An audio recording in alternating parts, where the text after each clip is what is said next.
अस्सलाम वालेकुम। अच्छा, ये आज की क्लास जो है ना, इसमें मुख्तलिफ़ चीज़ मैं आपको सिखाऊंगी। एक तो वायर के साथ मोती प्रो के तो मेटल की जो चूड़ी है उस पर हमने रैप करना है।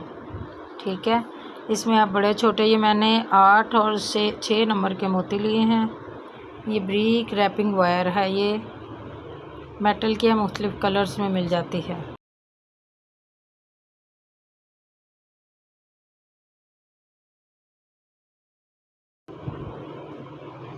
इसको ज़रा सा ट्विस्ट करना है, ये आराम से हो जाएगी, धागे की तरह है। ये गोट भी मिलती है और ये खुली भी मिलती है, यानी कि वेट के हिसाब से, ये ग्राम के हिसाब से मिलती है।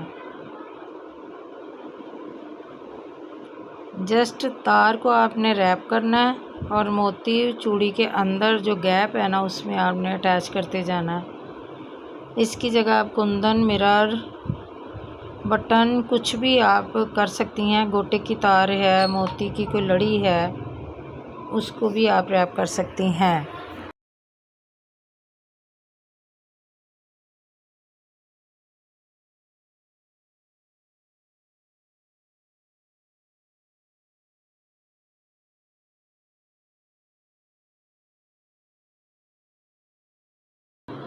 मैं तो चाहती थी कि आपको मटेरियल ना लेना पड़े, घर में जो भी है आप उसको इस्तेमाल करें, लेकिन अभी तक मुझे वो रिस्पांस नहीं मिला इस बारे में जो कि मिलना चाहिए।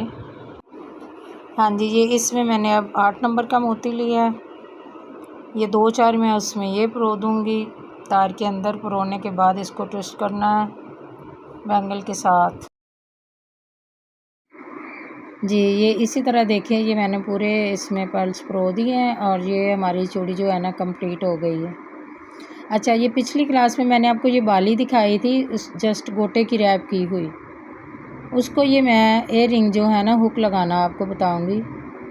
इसे हमने ओपन करना है, ज़रा सा ओपन करने के बाद जो उसमें मैंने जंप रिंग लगाया बाली में, उसको उसके साथ हमने अटैच कर देना और ये हमारी बाली तैयार है। ये इसमें मैंने स्टोन लेस लगाई है गिलू के साथ, सेम इसके साथ दूसरी बाली भी। तो ये पेयर हमारा भी इसी तरह कंप्लीट है।